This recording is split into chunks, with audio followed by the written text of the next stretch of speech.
There was movement around Australia, so gathered from far and near to listen to old mate Leon on the radio, loud and clear. He spoke about a foreign invasion that's gone to the top job in the land. What you're seeing is the establishment of surveillance society. You're seeing the establishment of a surveillance network. It raises the specter of kind of the rise of soft tyranny. It raises the specter of you're automatically suspicious until we prove that you're not. It raises the specter of a universal, I call it a universal wiretap, a persistent universal wiretap on every single person. Or if it's not, they can create one. And what happens if they don't like you? What happens if you speak ill will against the government? What happens if you say something they consider disloyal? I mean, that's not the country that I took an oath to defend 4 times in my government career. What's the mindset of these mammoth corporations who are now apparently in partnership with government? Eric Schmidt is Google's CEO. People are treating Google like their most trusted friend. Should they be? If you have something that you don't want anyone to know, maybe you shouldn't be doing it in the first place.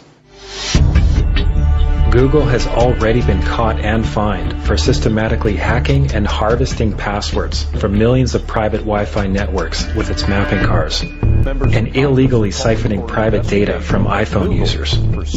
We don't need you to type at all, because we know where you are, with your permission. We know where you've been, with your permission. We can more or less guess what you're thinking about. So Schmidt simply views the invasion of privacy as a way to allow the internet giant to gain more information about you. And then that data will let the search engine help you in your everyday life. Don't you get it? Google is trying to amass a huge amount of personal information about you to help you. There's what I call the creepy line, and the Google policy about a lot of these things is to get right up to the creepy line but not cross it. I would argue that implanting things in your brain is beyond the creepy line. Mine in particular. Yes. At least for the moment, until the technology gets better. Let's talk a little bit about information and search. Wait a minute. What was that? I would argue that implanting things in your brain is beyond the creepy line. Mine is. At least for the moment, until the technology gets better. So put the billy on, Australia, gather round that radio, and come join the resistance. It's a Fair Dinkum Radio show.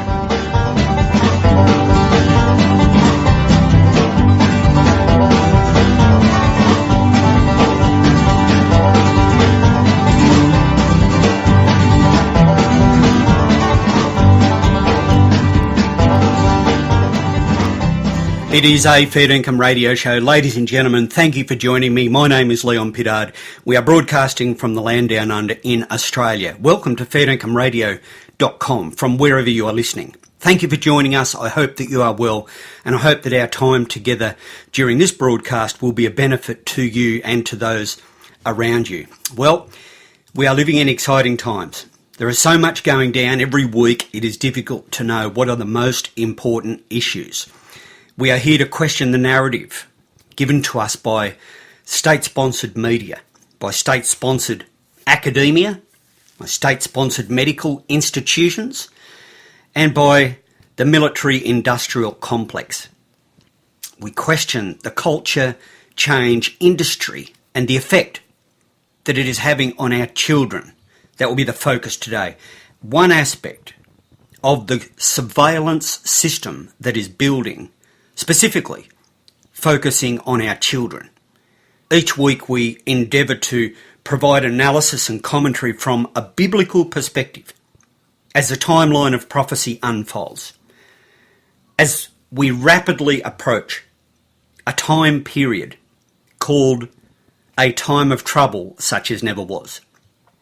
Each week I listen to radio commentators from around the world, and the prophecy that men's hearts would be failing them for fear is apparent in all the commentary. Everywhere you turn, there is disaster, economic collapse impending. This, of course, comes from many different critics from many different angles. There is incredibly anxiety and depression that is developed by people who trust in the kings of the earth and the political processes that are in place. As they realise that the kings of the earth and the political processes continue to fail them and to let them down. Any hope that is seen in any man that may be a leader, a prime minister, a president, is quickly put aside as the frailties of that individual become apparent. And as their ties to corporate interests and banking interests worldwide become more apparent, people everywhere are in despair because leaders are selling them out to globalisation, to UN dictates, the continuation of the building of the one world order, the Kingdom of Babylon. We are an open source media platform, ladies and gentlemen, and if you are new to this broadcast, welcome along. We offer critical analysis and commentary of a rapidly changing world. On politics, we focus on health. Tony has had some very important things to talk to you about health and cancer, and the cancer rate soaring right throughout the world. Autism rates, 1 in 68. Why is this? This is why we are here to ask the questions and to examine the inputs that are going into humanity in a world that we've been born in, which is a world based upon fraud. It is a world based upon lies. It does not matter whether you look at politics, economics, religion and culture. All of these different aspects, medical, education, all of these different aspects that we are subject to every day in this world are based upon a fraud and a lie. And the sooner that we as a people, that humanity realise that we have been sold a pup, that we've been sold a consistent litany of lies. Let's take politics for a moment. We are told that in a democracy, that government is by the consent of the people, and that we the people have a say in what takes place around us, whether or not our country is sold off to corporate interests, whether our prime farming land is preserved, whether we want wind turbines on every mountain range around us, whether we want to be paying subsidies to women who have babies and go to the beach every day and get paid subsidies in childcare to look after their children, whether or not we want to subsidise abortion, whether we want to be involved in a socialist world, a socialist economic system. Let me ask you a question. When have you consented? Ever? When have you agreed to the political system putting a gun to your head to force you to pay taxation, to pay for thousands of things you don't even know about? It is based on a fraud. It is based on a lie. I have never consented willingly. And if this so-called social contract was put in front of me, I would reject it. I would say that I cannot contract with a private corporation calling itself government that says it is here to look after me while it is selling out my brothers and sisters right throughout this country every day. My brothers and sisters on the land, my farming friends, that are here to provide wool, clothing, food, that look after the land, that are being run off the land as they battle the legal system of Babylon that is being run by the kings of the earth and the merchants of the earth against we the people, to destroy our individuality and our independence, our ability to feed ourselves, so that we are eating frozen berries from China and getting hepatitis A. But don't worry, McDonald's will have a Hep A vaccination for you, as we covered last week in Amarillo in the US. Drive in for your Vax update. So this is the situation we find ourselves in, where religions are bonding together. Chrislam, so-called Christianity and Islam, binding together. We find the coalition of religious forces taking place. We find the coalition of banking institutions. We find the formation of the cultural change industry developed by the Frankfurt School. As we look at the geopolitical events taking place around the world, we see that culture change industry, the colour revolution industry, is at the forefront of changing humanity, especially our children. We have a keen focus on the family, what the Creator of the universe has given us in nature. The natural family is called a father, the head of the home, a mother, equal in value, standing at his side, and together those two individuals work, sacrifice their lives, their energy, everything that God has given them for the sake of their children, to train their children, to develop their children for a better world and a future world. The natural God-given family. I want to spend a few minutes talking about open source media as we approach episode 600. I want to thank all of those who have helped us over the years. Over the last 4 years that we've been broadcasting, we have been greatly encouraged by letters that are sent to us. A simple letter saying thank you means so much. You don't know how much, friends, sometimes that letter means. It seems to come often at the right time. And over the years, we have had Fairdinkum friends that have supported us. They've seen the vision. They have understood the importance of what we are trying to do in trying to bring a sense of hope to people in despair. This is a really hard world. There's a lot of people in despair. People have a lot of issues. There's a lot of sick people. A lot of people don't understand what's going on. And, as you know, there are thousands of different worldviews out there.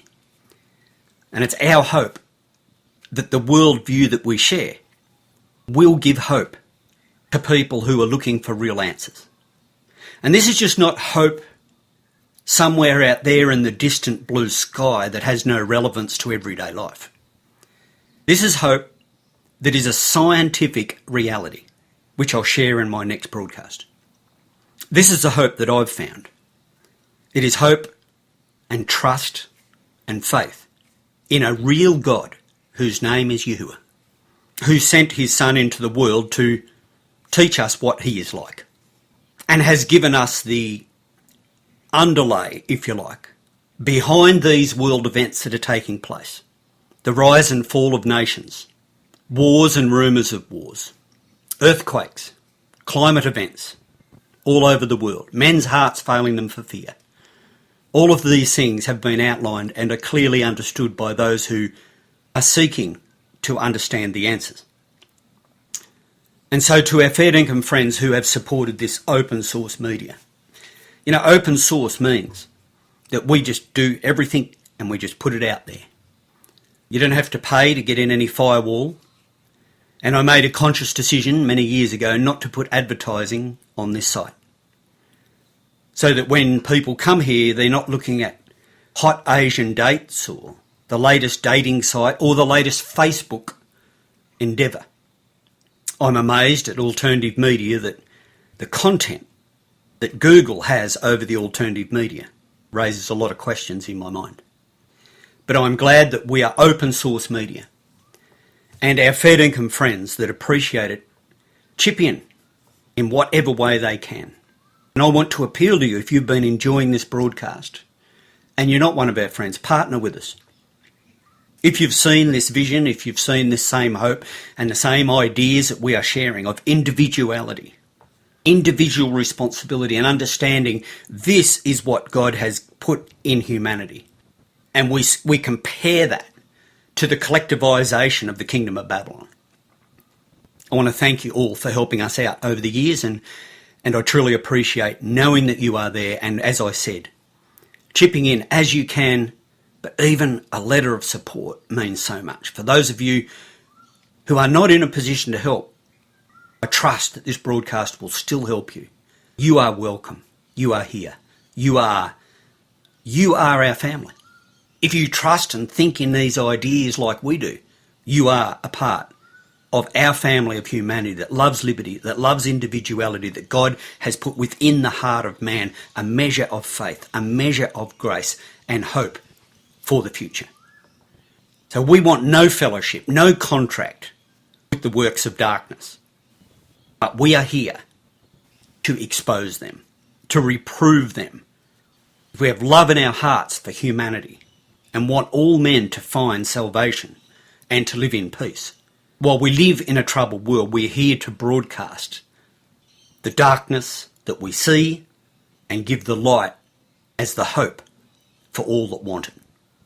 So today, as we turn our attention to 54 schools to get security guards to prevent terrorist attacks, this is what we will focus on today as we look at the way that the children are being funneled into this new world order and the way that they are being manipulated to accept Facebook, accept Twitter, accept the Google spy grid, accept CCTV, accept being fingerprinted, accept facial recognition, accept RFID chips. This is the future because they know, the social engineers understand that this generation will not accept it, so they are working on the children because the children are ready, friends. One of the greatest social architects of our time was Zbigniew Brzezinski. And between the two ages, he wrote this. This was written in 1970. Speaking about the technocratic era, and I'll be speaking with Patrick Wood next week, I hope, phone line willing, about technocracy again, and we will be looking at current events taking place. This is what Brzezinski said.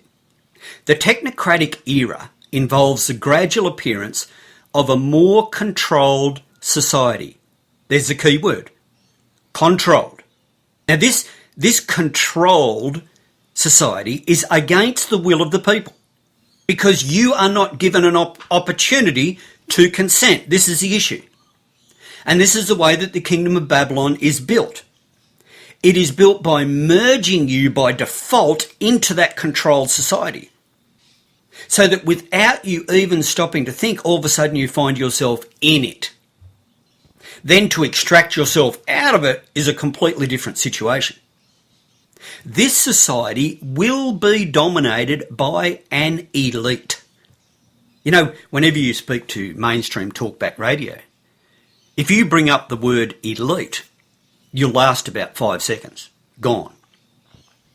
Well, this elite are unrestrained by traditional values. What does that mean? See, those traditional values, I'll tell you what traditional values means. Traditional values means the father, the mother and the children being the family. That the father and the mother joining in sexual intercourse means marriage. That's what the Bible teaches is marriage, when two become one and they commit their lives together forever. Traditional values.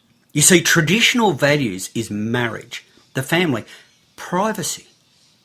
Privacy in the home. That is why we in society wear clothes. You don't think about it like that. Yes, it's for protection. But if you go back and look at many cultures that were not subject or not understanding the will of God in their lives, they did not wear clothes. And you see, if you go back to the Garden of Eden and the whole beginning story, it was God that clothed Adam and Eve with the first animals that died as a blood sacrifice. And so the clothing of humanity was the first step in privacy, covering your private parts. This is traditional values. He goes on to say, soon it will be possible to assert almost continuous surveillance over every citizen and maintain up-to-date complete files containing even the most personal information about the citizen. These files will be subject to instantaneous retrieval by the authorities. You see? Continuous surveillance. This is the issue. Now, there was a very good film that has done the rounds this week, and I hope that you've seen it. It's called The Bought Movie, and it talks about vaccines, pharmaceuticals, and the power that big agri, big pharma, and in my words, big media and big education has over we the people in conjunction with government. If you can, check it out. It's free viewing until tomorrow, I think, or the 6th or 7th or something like that. But it is an excellent movie by Jeff Hayes. And I just thought I'd throw that in while I remember it. Now, before we get to the surveillance on children, I just want to touch on a couple of issues taking place around the world. The media war against Abbott, and I'm going to lay a parallel here with the media war against Putin. Now, for all of those keeping an eye on domestic situation, now you know that I'm a political atheist and do not put any trust in any political system or any political movement or party. However, I think it is important to watch the way that the political system is manipulated and directed, as Edward Bernays said, by people that you've never seen. Mostly by people behind the scenes, etc. Now, we have watched in the last week in Australia this media war against Abbott, where the media made up their minds last week that Abbott would be gone by Monday or Tuesday. Now, this campaign had an incredible amount of momentum, and as I watched it across all state media, Murdoch, Fairfax, ABC, right across the board, total coverage, Abbott was gone. Turnbull was going to be the one. For those of you who know Turnbull's background, ex-Goldman Sachs banker, merchant banker, lawyer. Do you know most of these people, nearly every one of them are lawyers? That should tell you something. Who did the Messiah rebuke while he was on earth? The lawyers.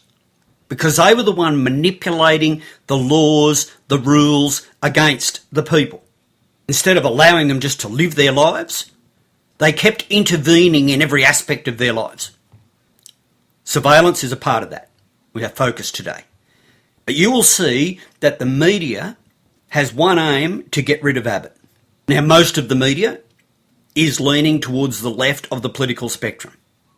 But they all agree on the issues that we do not agree on, i.e. globalisation, traditional family values, or traditional core conservative values, privacy, small government, leave the family alone, the children are the parents' responsibility, not Merck or GlaxoSmithKline, but the parents, that the children's welfare is more important than the vaccine schedule, that the children's welfare is more important than the advertising by the dead food industry. Now, there are similarities between what is going on between Putin and Abbott. There is a media war against Putin also. I mean, you just compare what Putin has done for Russia compared to what Obama's done for the United States. Remember, Obama come in with this ticket of hope and change. During his presidency, the United States has been decimated. On every single indicator, it has gone downhill, including black or coloured rights agenda. So everything he promised, even to the black people, hasn't come true. Everything he promised on economics failed. He's destroying the country. On the other hand, Putin, I'll bring you some of these statistics another time. On the other hand, Putin has tried to economically stabilise his country, encourage industry, encourage traditional values, encourage national sovereignty, compared with open borders Obama. Now let's look at the similarities between Putin and Abbott. They're both strong men. This is something that is always seen as a threat by the culture change industry, who want effeminate men in positions of leadership. Feminists, those that sponsor the culture change doctrines in every aspect. Children are really wards of the state. Transgender, supported by government. Sponsored by government subsidies paid for you by taxation. Easy abortions, open borders, feminism. These are all the culture change industry run by colour revolutions worldwide. And so the media hate any sign of strength. They want weakness. They want floundering. They want androids. They want effeminate men as newscasters. They don't like people with definite positions. They don't like people with strength or solidarity in traditional values. They're both heterosexuals. This is a problem. They're both conservative economic thinkers. This is a problem. But where the two come apart is that Abbott, as a Rhodes Scholar, Jesuit trained, supports globalisation, is a friend of the US and NATO. Putin is not. And so that is where the split takes place. Now let's turn our attention to Gillian Triggs. Gillian Triggs, the Human Rights Commissioner, has been actively campaigning for the culture change industry, Labor, Greens and open borders. There was 1,900 children in detention during the Labor government at the peak of the open border Labor policy. 50,000 people come in 1 year. Mind you, all of this subsidised by your taxes, right? Did you consent? Did you agree to this open borders policy? No, you didn't.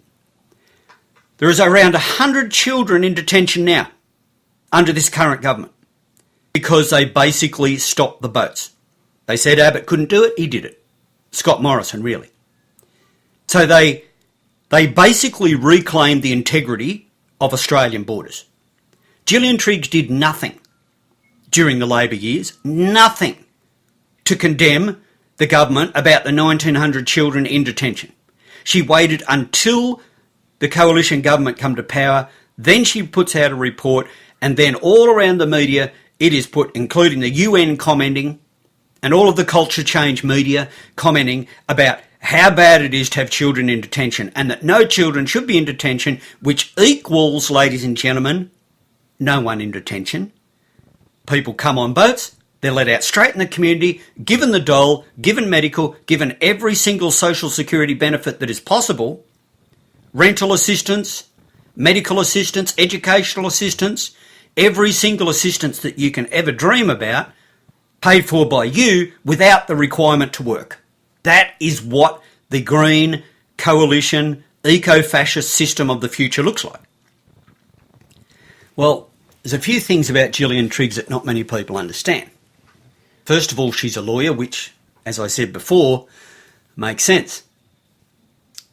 But while she's advocating for children overseas that should become automatic Australian citizens and be given all of the commendation and rights and money, which is really what it comes down to, increased taxation for as many as who would like to come here, forced welfare without the consent of the people. This is what the issue is.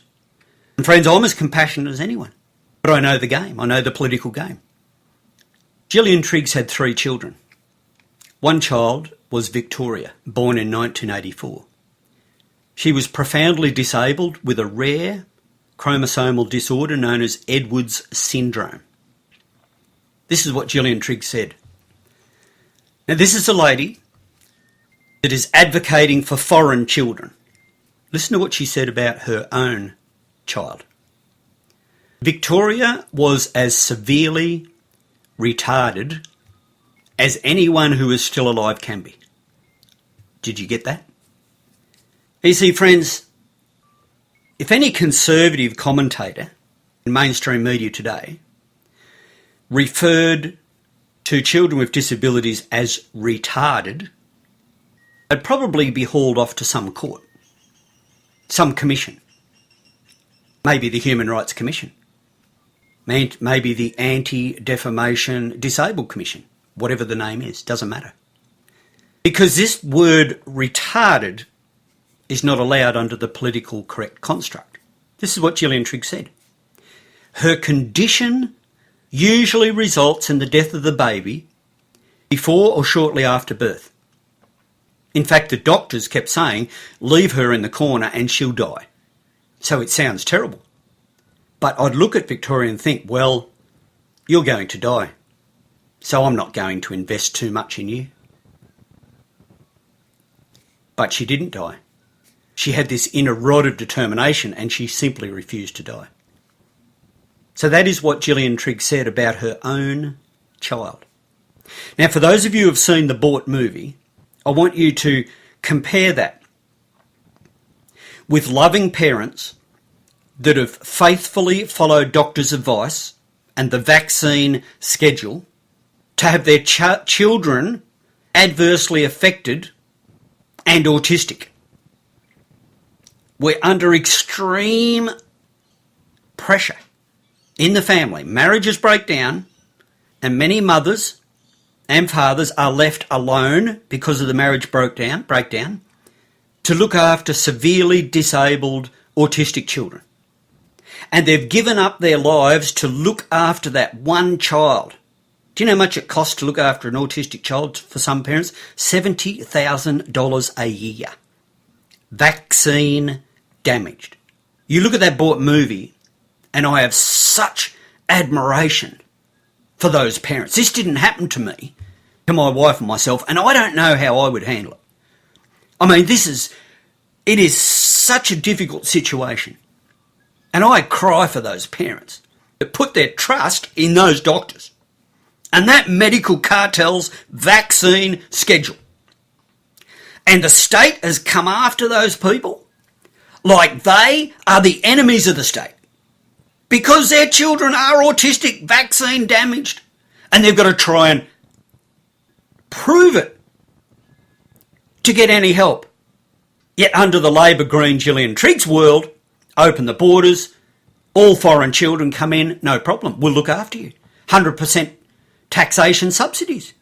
But if it's one of your own people, you see, this is traditional values, to look after your own first. This is traditional family values, that I look after my wife, no apologies. I look after my children, no apologies first, before I look after everyone else around the world. As that doctor said last week, he said, I am not going to pretend that I have to look after the whole world. My first duty is to look after my child. That, ladies and gentlemen, is individuality under God. That is divine inspiration coming from that doctor, where he is speaking the truths, the fundamental truths of what the Bible teaches. That it is the duty of the father and mother to protect the children and, if necessary, care for them for life. But under the collectivist communist system, the idea is to pass the children to the state. Pass the children over to the state. And this is, of course, the place we find ourselves in today. You know, it's amazing. Do you know that in Australia today, that there are nearly 1 million, now remember there's about 22 million people in Australia. Do you know that there is nearly 1 million Australians, 900 and something thousand, and I'd say there would be 1 million because not all of the stats wouldn't be known about this. 1/3 of men, 2/3 women, that are subject to eating disorders like anorexia. Do you know how much this eating disorder costs you? $20 billion a year. And friends, you've got to ask yourself, I mean, we are a sick society. You've got to ask yourself, what is it that has caused 1 million of our people to become subject to this anorexia nervosa? $20 billion in programs dealing with this one problem. No wonder we are broke. And following on from that, $6.5 billion a year is spent in child care subsidies. Can you believe that? $6.5 billion a year. You know that women that don't work, and this is no reflection on women, it's probably exactly the same for men who have a child, but a parent that does not work, that puts its child in childcare, will get 100% subsidy.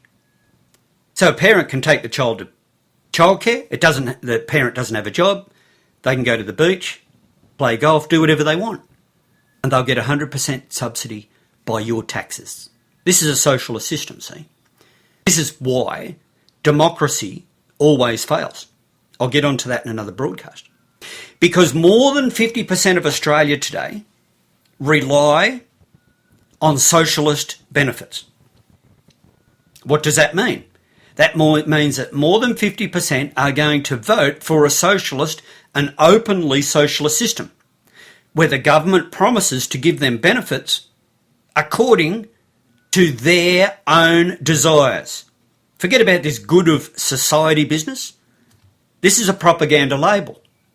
People vote in governments that will give them benefits from the public purse. When that money is borrowed, that country is in a downward spiral.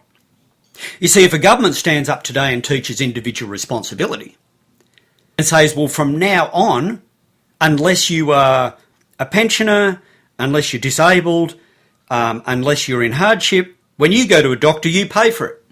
That government will get voted out, you see. But that's teaching individual responsibility. But behind that, you have a medical cartel that is sponsoring an agenda against that program because the medical cartel wants a socialist system. The medical cartel wants the government to pay 100% of medical costs, because then the medical cartel can mandate to the government what it wants the government to mandate against the people, i.e. vaccine schedules, i.e. pharmaceutical subsidies. Is it $10 billion, $30 billion in industry every year, worldwide, $30 billion. And so the medical cartel, as a collective institution, wants free medical because it still gets paid by government through debt. And so more than 50%, and as that social security base grows, and there is more than 60, 70%, 80% relying on social security benefits, these people in a democracy will never vote for a government that's going to take those benefits off them. Do your maths. Do you know that 80% of families earn more than $160,000? I was a bit surprised about this. More than $160,000 a year. 80% of families. Now, when I heard this, I found it hard to believe. But then I realised I must be behind the times. My wife and I don't earn anything like that. I mean, we live simply. $160,000 a year. 80% of families. Well, I am behind the times. I must be way behind on those figures, I can tell you. Now, before we get into our surveillance with children, the assassination of the opposition leader in Russia, Boris Nemtsov,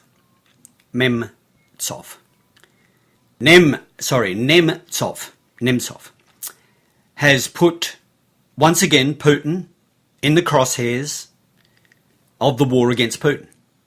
He was one of the Russia's Union of Right Forces Liberal Party and its leader in the early 2000s. Now, a little bit of history here. Boris Yeltsin, who was a drunk, still was a nationalist. Both Nemtsov and Putin served under Yeltsin. Yeltsin could see that the West was endeavouring to destroy his country and would, if allowed to. Yeltsin installed Putin. Putin wanted national sovereignty. Putin wanted to clean out the oligarchical control, many of them Jews, in his country. He wanted to restore Russian culture and the Russian people and their sovereignty. Largely, he has done that against all odds. The media's against him, NATO's against him, all of the countries around him are being picked off by NATO one by one. We've discussed the geopolitics. But Nemtsov has a quasi-rock star image, wearing designer jeans, always having a tan and flashing smiles, and he's known for his colourful love life. Now, this is the guy that has just been assassinated, right? And, of course, Putin is getting the blame for it. Right out the front of the Kremlin, shot in the back. Now, we could say a lot about this, but I'm just going to share a few things with you which should tell you where this Nemtsov was. He was a prolific user of social media networks. calling on the Muscovites to attend an opposition rally on Sunday in his most recent blog. Now, when you study the history of colour revolutions, largely run by George Soros, and the way that the colour revolutions have worked in Europe, the Pussy Riots in Russia, the Ukrainian uprising, the Arab Spring in Egypt, all of these colour revolutions are being run by globalists. Nemtsov was being backed by the oligarchs, wanting to return criminal mafia control back to Russia. So the oligarchs had an ear with Nemtsov. Being a prolific user of social media, friends, Twitter and Facebook should tell you something. Designer jeans, tan, flashing smiles, quasi-rock star image. What's this talking about? This is talking about a man that is appealing to the young collectivist mind. In recent years, he compiled a series of pamphlets in an attempt to expose corruption under Putin, focusing on Putin's alleged corruption, including the preparations of the Russian Olympic Games in Sochi. So what happens? John Kerry comes out and he warns Putin, as if he owns the world. This is the way these kings talk, as though they own Russia, warning Putin and the Foreign Minister, Sergei Lavrov, that if there is not an open investigation into the death of Nemtsov, unless that investigation goes along with what the US-NATO alliance think it should say, there will be more serious sanctions. So here we have the undergraduates of the dragon breathing fire. There shall be wars and rumours of wars. It's incredible, isn't it? This is the time in which we live, ladies and gentlemen. This is the time in which we live. Now, I mentioned to you before the statement by Ziggy Brzezinski, where he said that soon we would institute a total surveillance society, a controlled society, continuous surveillance. This is a system that has been outlined under a technocracy, the Kingdom of Babylon, today here in Australia and indeed worldwide. Listen to this. This might shock you. This is from the Daily Advertiser in Adelaide, February 6, 2005. East Para Primary School pupils to have fingerprints scanned as part of new student attendance record keeping program. Hello? Students having their fingerprints taken as part of a student attendance record? Here, ladies and gentlemen, is a technocracy right before our eyes. School children as young as 5 will have their fingerprints scanned next week for a biometric roll book in a move that has outraged parents. East Para Primary School parents were advised by electronic newsletter that their children would have their fingerprints scanned as part of a new student attendance record keeping program. The system, already used by teachers at the school, will allow students to register that they are at school by placing their finger on a pad. Well, it's so simple, isn't it? Who would ever want to object to this? Parents have been told that their concerns about privacy of children is unwarranted, as the program does not store fingerprints, but instead creates a template of the unique fingerprint characteristics. At no time is a fingerprint image ever stored. No fingerprints can be recreated by the template. The advice, signed off by the principal, says. School mother, Sandra Thomason, said she was disgusted by the move and immediately rang the school to ask that her Year 1 son be exempted from the program. They have told me I have no choice. It is an invasion of privacy. I don't want to let it happen, but I want to keep him at the school. Ms. Thomason said regardless of whether or not fingerprints were stored by the system, primary school children having to scan their fingers when they came and went from school was outrageous. The picture I have in my head is these little kids getting fingerprinted and lining up like they are prisoners in a jail to be scanned into class. What's wrong with doing things the old way with a roll call? Exactly. Ms. Thomason, congratulations. for having eyes open to the fact that your children are like prisoners within the state educational cartel system. In 2015, you may have noticed that when you visit for an assembly, your children are late or you have been taking them early. We now manually register all this information in a computer. This enables up-to-date roll books and keeping a track of student records. You see?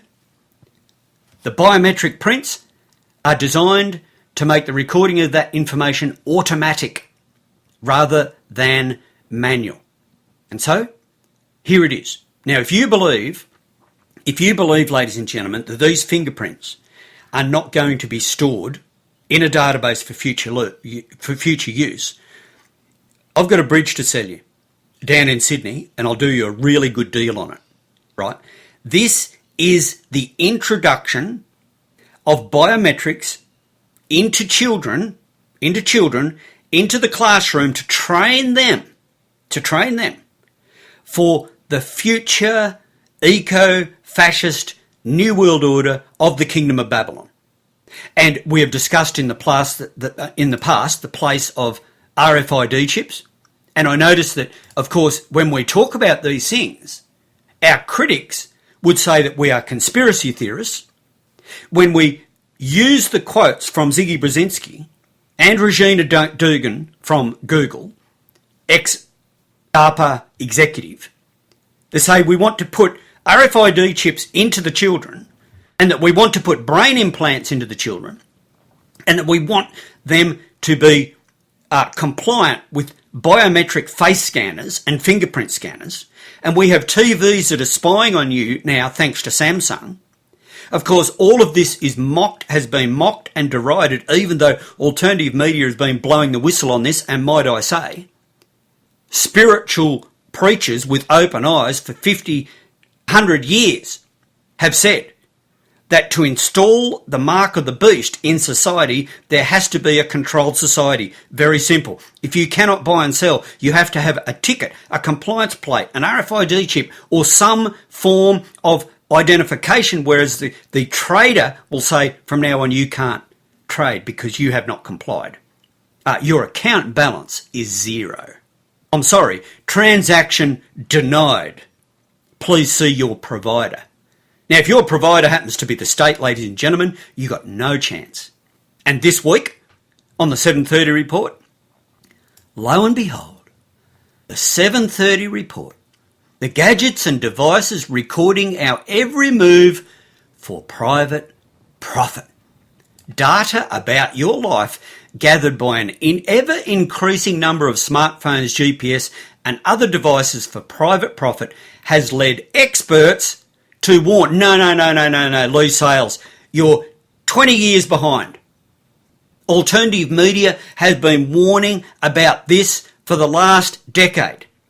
Not experts, not now, in March 2015. Wide awake, libertarian-loving, individuality-loving people all around the world have been blowing the whistle on this for the last decade plus. And for those who believe in the Bible, it goes back much further. Because we have the biblical template which says there must be a technocracy in order for the mark of the beast to be installed. Death laws will change, ladies and gentlemen. Forget about the volume of the two that will be assassinated in Thailand because of drug dealing. I mean, there's a lot of volume about that. The laws are going to change, ladies and gentlemen. All who would not worship the beast must be killed. I'll get into that further in another broadcast. But here it is, 7:30 report. Samsung admits in the fine print of its new smart TV disclaimer that its voice recognition technology could be passed on to third party, and personal conversations recorded. 7:30 report. Sensors are multiplying. It's not just smartphones and computers, but cameras in public places that can gather data. This smart billboard, which featured in the 5 mainland capital cities this year, used a series of cameras to take images of passing cars. It then sent messages to motorists driving underneath, urging them to change their brand of car. What did Brzezinski say? Up-to-date personal, continued surveillance. Listen to this. More than 1 million children have fingerprints taken at school. This is from 2014, United Kingdom, without their parents' knowledge. Up to a quarter of schools are taking pupils' fingerprints, in many cases without telling parents, civil liberties campaigners claimed. More than 1 million children have had them taken at schools where fingerprint reading equipment is used in canteens and at registration at the same time to save time for staff. The technology allows teachers and some parents with online access to monitor whether a child has turned up at school, what classes they have attended, the food they've eaten, and the library books they have borrowed. Big Brother Watch, which used Freedom of Information requests to uncover the scale of the practice, fears the information will be kept on school databases and by third-party organisations such as Google, IT firms that supply and maintain the systems. In fact, it should be deleted when a child leaves secondary school. So, this is what's taking place right before our eyes. Now, biometrics in schools. Now, Pippa King is an English lady who has done some great work in this department. And we are going to go to an interview where she was speaking to Patrick Hensington on 21st Century Wire, and we will go through that interview today. She talks about that Privacy International warned that the practice of fingerprinting for the purpose of library cards was in clear violation of the Human Rights Act and the Data Protection Act. Quote, "The law states that privacy invasion must be proportionate to the threat. A few lost library cards do not warrant mass fingerprinting. It is also likely that the practice breaches Article 16 of the UN Convention on the Human Rights of the Child, that no child shall be subjected to arbitrary or unlawful interference with his or her privacy." Now, I don't hold any hope in any UN convention or any of the legal system today. However, Pippa King is here obviously commenting on the laws that are in place, the various rights and acts and different agreements from Privacy International in 2002. That was that statement. And so what we see is a rollout of neo-face, facial recognition, world leaders in facial recognition solutions. Now, this is the future of biometrics in schoolrooms, where children will have to log in to have access. If you do not subject yourself to a facial scan, a fingerprint scan, an RFID scan, or an iris scan, no access, ladies and gentlemen. You see, this is the way that Babylon funnels the individual into the collective. Now, a very important point of what the lady said at East Paran, Miss Thompson, where she said that I want my child to continue to go to the school. Now, this is the problem, right? I'm not condemning her as an individual. That's her choice. But ladies and gentlemen, if you're a young family and you have young children, seriously consider homeschooling those children. Because once you put your children in that system, you've got to recognise this system today is on a one-direction trajectory.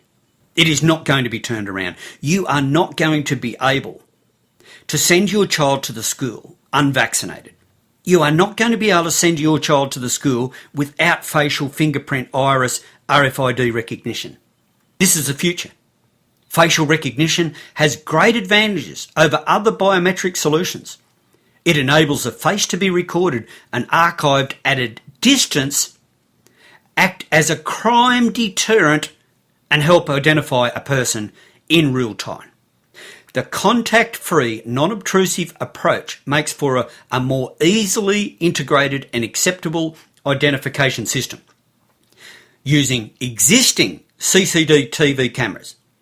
Webcams can also be used to match images to records stored in the database. So if you've got a webcam on your computer, your facial recognition will probably already be recorded, apart from what is already out there. So Google is beginning a spy grid. Regina Duncan is saying that they want RFID chips embedded in all people. This is what they're advocating for the next generation. So let's go to Pippa King now and listen to her commentary about biometrics and how this is developing in the school system worldwide. So basically, back in 2005, my two children were 6 and 7 years old, and the primary school they were attending introduced a fingerprint system for a library scheme. I spotted the little fingerprint scanner in the school library, about the size of a credit card with a little space for your thumbprint to go on.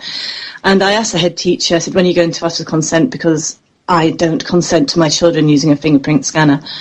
And she calmly told me that she didn't need my consent and she could collect my children's fingerprints without even telling me. So I was absolutely flabbergasted at that. I got in touch with some privacy organisations in London, one which was a great little organisation called Action on Rights for Children.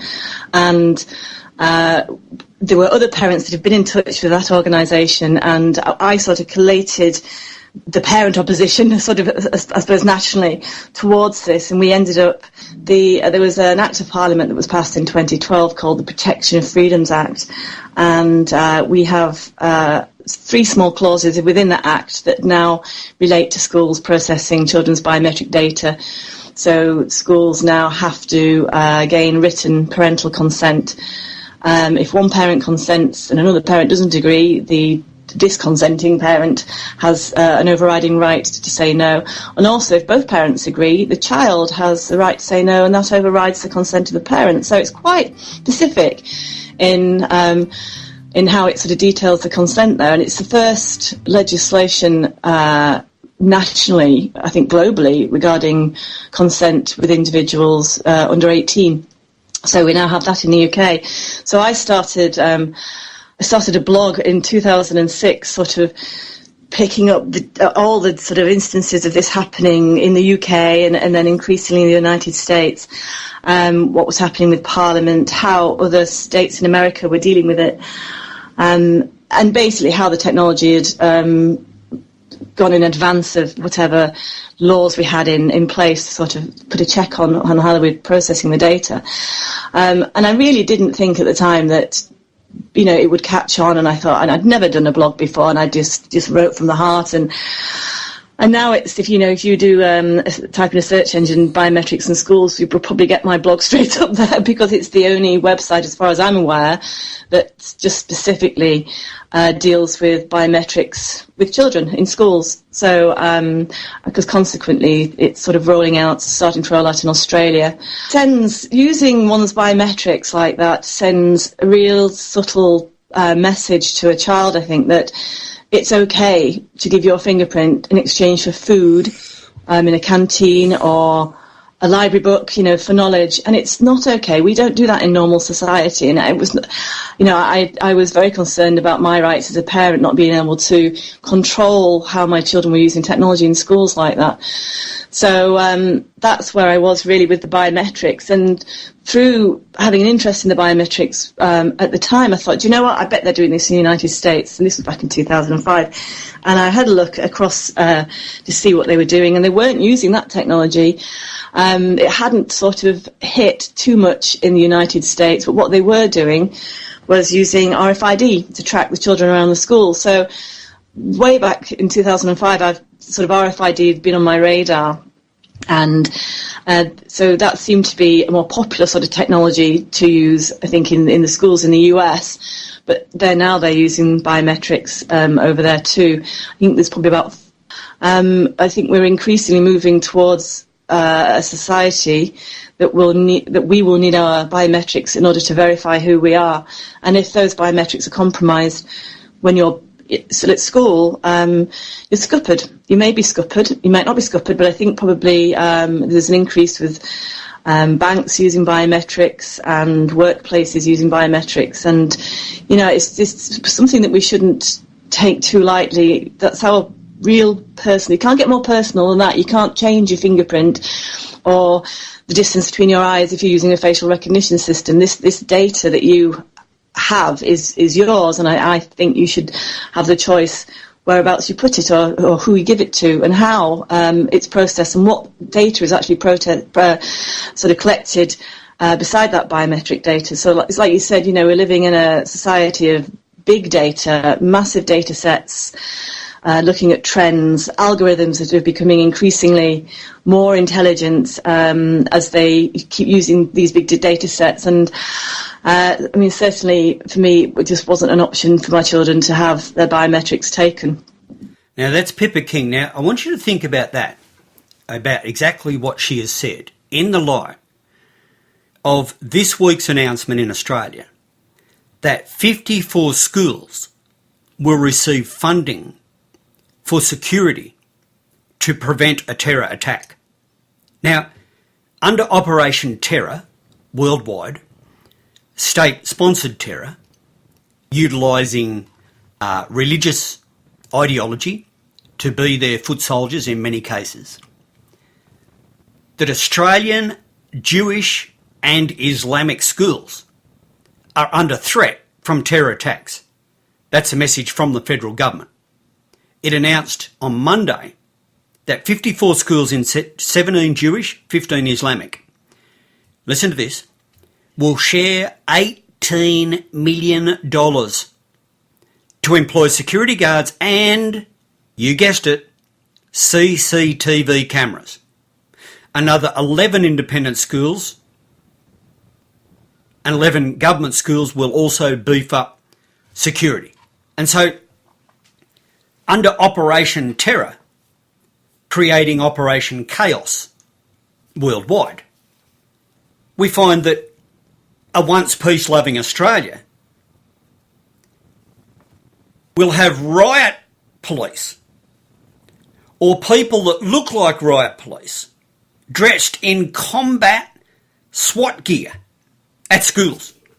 CCTV cameras on every corner, every school, every classroom, every hallway, every toilet.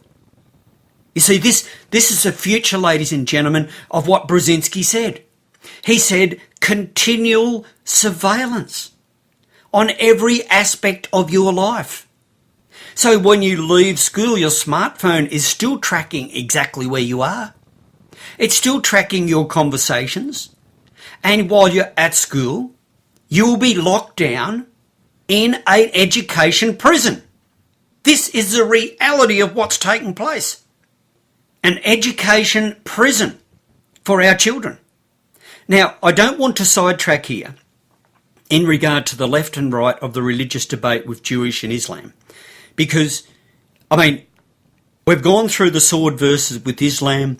Yeshua himself said that the Jews would die by the edge of the sword and they'd be scattered into all nations. Prophecy fulfilled. They said his blood be on us and our people. Prophecy fulfilled. We'll go into that more in detail in a different broadcast. But nevertheless, the point of the conversation today is surveillance, CCTV footage, with this resurgence of so-called anti-Semitism.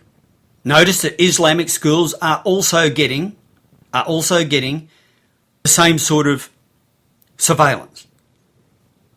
So, and so the surveillance grid is a thing that is building. Let's go on with Pippa. Facial biometrics are being used a lot in retail. They can track your eye movements in stores. They can read your facial expression to see what emotion you're feeling as you're looking at particular products. That information is invaluable to the big corporations that are running, say, for example, I know Walmart uses that in the States. They actually have sensors in their shelves that can check where the customer's eyes are going. That must give them so much information, and we're giving that away for free, and quite often not realising that we're doing it. Now, a very important point on this is that last year we talked about the Target stores and how with the frequent shopper cards, they basically had embedded identification RFID which basically the store would know when the shopper was in the store. Now, if a lady was buying things which related to an upcoming baby, the marketing to that lady would change with even music, internal advertising, all of the different aspects. And so this total surveillance is being sponsored by the merchants of the earth, by the corporate world. The corporate world wants this. The corporate world wants it because they want to know what you are thinking. Listen to this. Google. Sergey Brin, the founder of Google, said this. This was the aim. Now, Dr. Catherine Albright spoke to us about this on the program. If you haven't listened to it, go back and listen, where she said the aim of Google was to be the mind of God. Human intelligence leveraged with artificial intelligence. The concept of the semantic web is attainable. From thinker to linker. See, this is the aim of Google. You'd understand the aim of the corporate world is to develop artificial intelligence to such a point where they have said that we not only want to have, we are not scanning, they said in one place, they said we are not scanning the books in the world or all the literature in the world to be read by the people. We are scanning them to be read by artificial intelligence. And so under Operation Terror, worldwide, Operation Chaos, you remember Get Smart? There was chaos and there was control. Control must join with corporate industry to implement the technocracy of the future. This is what we're talking about with fingerprints in Adelaide schools. CCTV footage rolled out. It's going everywhere, friends. There won't be anywhere exempt into the future. So, yeah, I think there's a huge amount of money to be made. The question of sort of facial recognition or facial detection, I think, is the big thing. I mean, when we talk about facial recognition systems, we're looking at a system that would recognise your face and put a name to it, or some data that's about you to it. I think the big corporations are keen to sort of call the schemes that they run facial detection. So they're just detecting faces. You're not doing anything with it other than just looking at what's information they can glean from how your face looks when you're looking at a product. But certainly in the UK, Sir Alan Sugar owns a company called Amscreen, and they have, as you go up to pay for your petrol in one of the big supermarket outlets, they have a screen there that looks at your age, ethnicity, gender, and it will give you the advert that it thinks you want to see. And the whole screen operates as the camera, so you can't see a camera to all intents and purposes. You're just looking at a screen. There's no warning sign in the shop saying that you're going to be facially detected.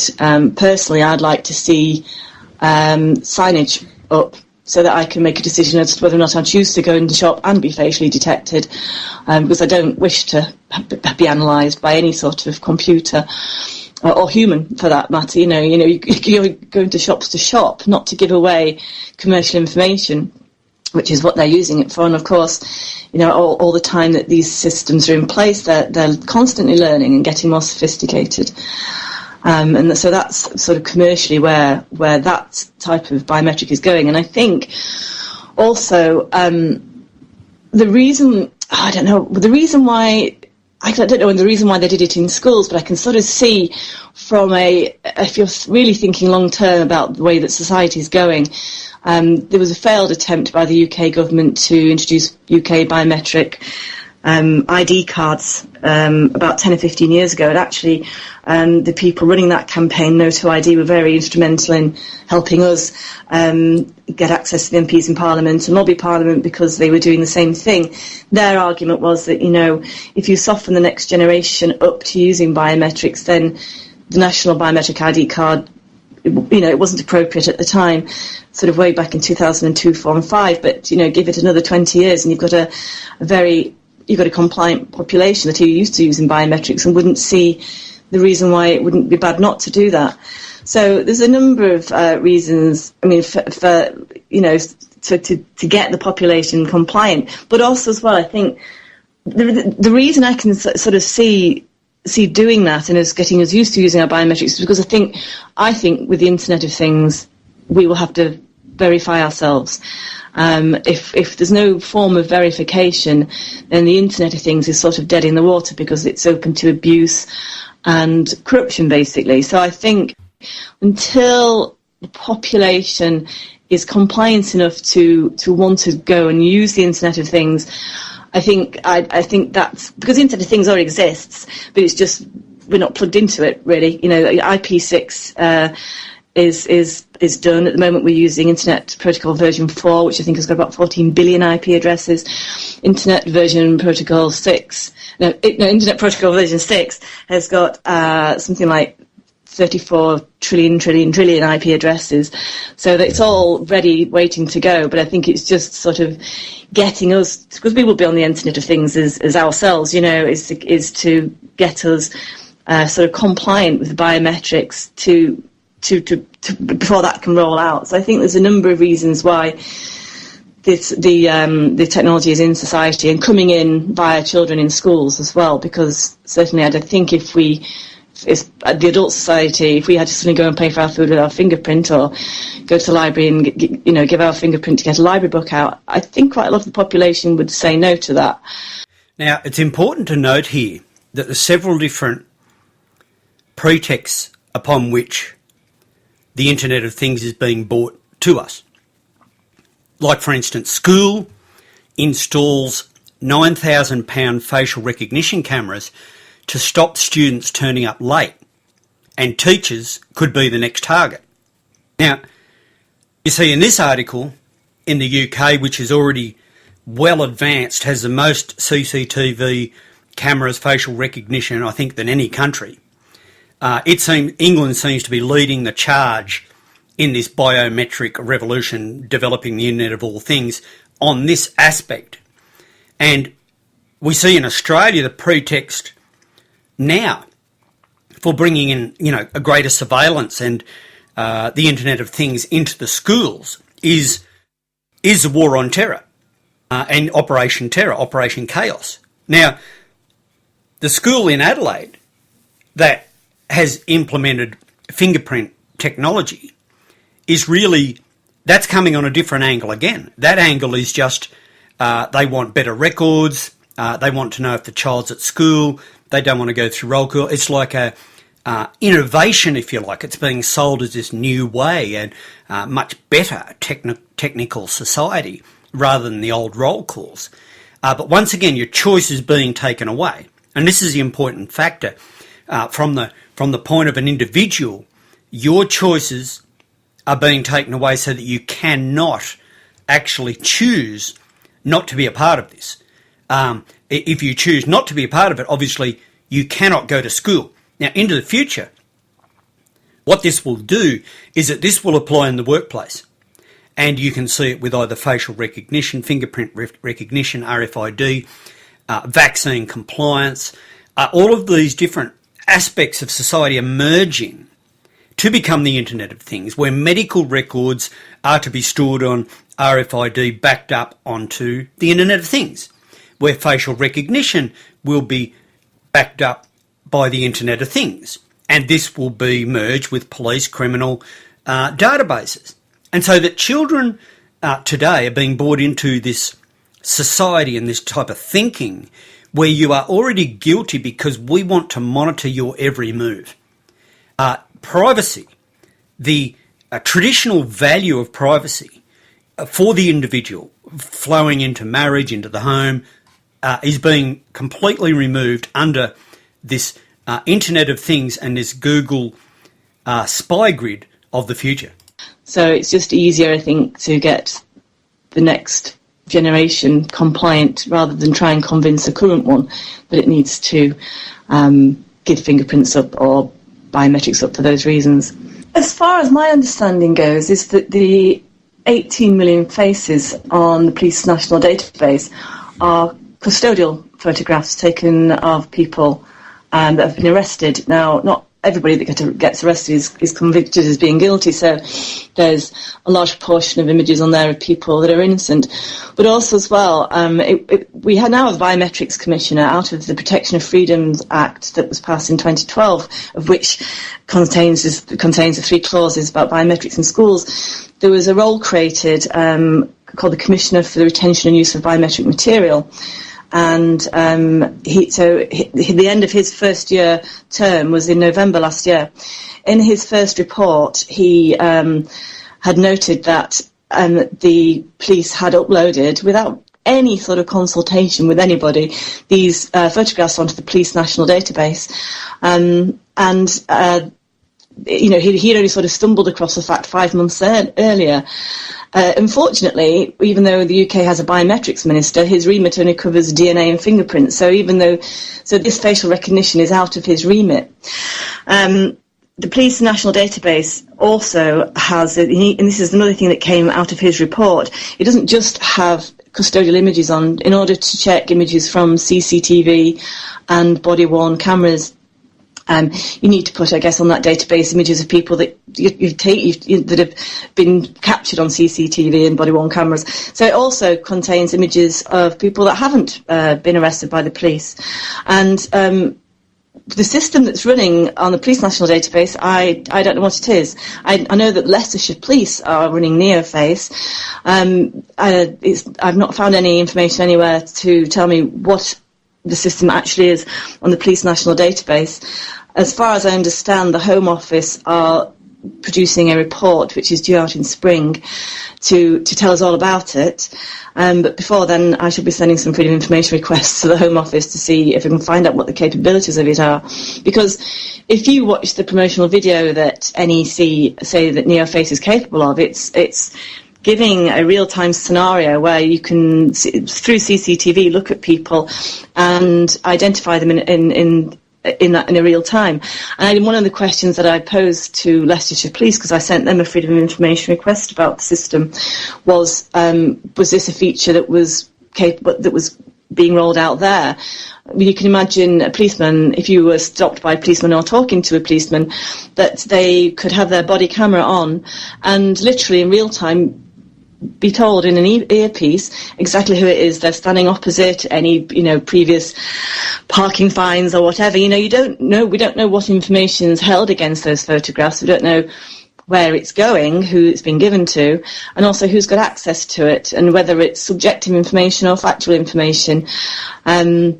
Because, as I say, we don't know what the system is that's running on the national database. I mean, when the Biometrics Commissioner reported that he'd sort of stumbled across the fact that the police had done this without any sort of consultation in November last year, he'd only said there was 12 million photographs on the database. Now there's 18 million photographs on the database, so it's doubled in a little over 2 months. So I don't know where the images are coming from. Like I say, we know that they're coming from the custodial information management suite, but they could be coming from airports. They could be getting transferred from the DVLA or the Passport Office. I don't know. Neither does anybody else at the moment. Well, The Independent ran with an article in 2012 that was sort of commenting that the new CCTV cameras that have been put in to cities at the moment are HD, and that does put us at risk because we can be surveilled in real time. When you facially recognise somebody, or the system does, it has to be a pixel-rich picture. The more pixels, the better the measuring capabilities of the system are. And so this is what they are doing, installing the HD CCTV, which will obviously link in with the NeoFace NEC product that is being rolled out about real-time facial recognition. Now, RFID chips are already being used in schools in some countries, in some places. School district in San Antonio, one of the largest school districts in the country, has begun the use of radio frequency tracking technology. Administrators at Northside Independent School, it's a great way to keep kids safe, they say. Once again, this safety label and this safety meme is being constantly used to implement an Orwellian OH&S regime to counter Operation Terror. And what we find behind this is billions of dollars of security money being funneled into really the intelligent industrial complex, connected with the military industrial complex. Let's go to Regina Dugan as she speaks about Google's aims for RFID in the individual. Well, we're thinking of a whole variety of options for how you could do better at authentication. So you can start with nearer-term things like tokens or fobs that might have NFC or Bluetooth embedded in them, but you can also think about a means of authentication that you could simply wear on your skin every day for a week at a time, say an electronic tattoo. Now, we're talking about wearables. Everybody's interested in I'm profoundly interested in wearables. And what I will tell you is that there are we've made a lot of advances in wearables, but there's still some fundamental problems that we haven't solved. Like one of them is the mechanical mismatch between humans and electronics, right? So electronics are boxy and rigid, humans are curvy and soft. That's a mechanical mismatch problem. Well, a researcher at the University of Illinois, his name is Dr. Rogers, what he discovered is that he could use standard CMOS techniques to make islands of high-performance silicon connected by accordion-like structures that would allow it to stretch up to 200% and still be performing. And what he did is he founded a company and they started making electronic tattoos. So I'm wearing one here on my arm. Do we have a camera to get a... This is a developmental system made by MC10, and it has an antenna and some sensors embedded in it. And what we plan to do is work with them to advance a tattoo that could be used for authentication. Now, it may be true that 10 to 20-year-olds don't want to wear a watch on their wrist, but you can be sure that they'll be far more interested in wearing an electronic tattoo, if only to piss off their parents. Right? And that can have a design, right? Because they would certainly want some kind of cool design. Options. And that's something that you wear, but you could also imagine including authentication in just your daily habits. So I take a vitamin every morning. What if I could take vitamin authentication? What? Vitamin authentication. Look, I have one right here. Well, here, I'll let you hold it. Would you like to hold it? I'll hold it. Okay. So, you guys see it? This pill has a small chip inside of it with a switch. It also has what amounts to an inside-out potato battery. When you swallow it, the acids in your stomach serve as the electrolyte. That's what they do. And they power it up, and the switch goes on and off. And it creates an 18-bit ECG-like signal in your body, and essentially your entire body becomes your authentication token. Yes, this is true. Okay, but... Okay, so wait. So it's really true. So what this means is that becomes my first superpower. I really want this superpower. It means that my arms are like wires, my hands are like alligator clips when I touch my phone, my computer, my door, my car, I'm authenticated in. First superpower. Like, I want that. So we're not shipping that right away? Yeah, no. We're not shipping that right away.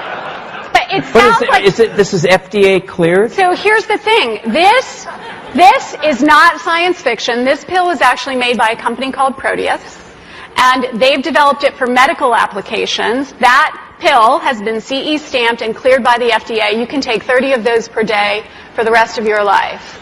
And then what happens? Does your heart beat change? Does your... We can just tell that you've taken the pill. I mean, the medical application... Does Google now know everything? Notice how they said, we can just tell you've taken the pill. Let's face it, we like you guys, but you're from Google. Just give him some water and let him take that pill right now. Thanks. Maybe Dennis, let me ask you, does Larry make you take one of these? It's optional. So we actually have demoed. So there it is, the Google DARPA RFID in swallowable capsules, and this is the future of surveillance. And returning to our original point of identification of how this is rolling out in Australia. Here we are in Adelaide, schools, mandatory fingerprinting of children to attend school, bypassing the choice of the individual. Now, if I go back to our original comments at the beginning of this broadcast, is that this world is based upon fraud, upon lies. I mean, government has basically subverted the human will and the ability for the individual to choose whether or not he wants to retain traditional values. As Brzezinski said, the technocratic era involves the gradual appearance of a more controlled society. Such a society would be dominated by an elite. 1970. See? 45 years ago. Unrestrained by traditional values.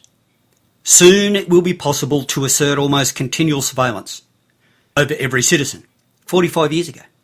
Now, I think they're actually behind where they would like to be. My reading of the current progress of the technocratic era is that it is more difficult than they think, and it is being pushed in different countries at different levels. Like Britain has the most CCTV cameras per head of population in the world.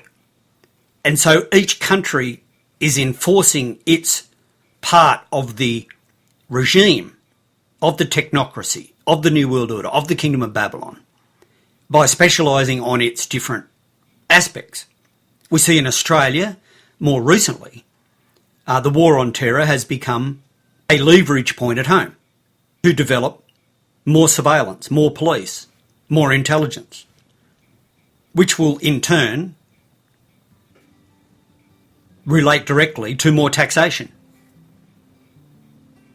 The wealth distribution of the middle class down to be funneled through the socialist system to the different corporate empires that exist within that system, be it the intelligence industrial complex, be it the educational industrial complex, be it the medical industrial complex. It does not really matter which complex it is. The point is, it takes the resources of the people and returns them via the kings of the earth to the merchants of the earth, to the great harlot, the great whore of Babylon. And so in the union of that kingdom, we find a perfect synergy between politics, economics, and religion. Welcome, ladies and gentlemen, to the rise of the Kingdom of Babylon, Mystery Babylon the Great, in 2015. Thank you for joining me. Great spiritual broadcast coming up this week. Stay tuned. Thank you for your support, and thank you for all of your comments. Until next time, keep well.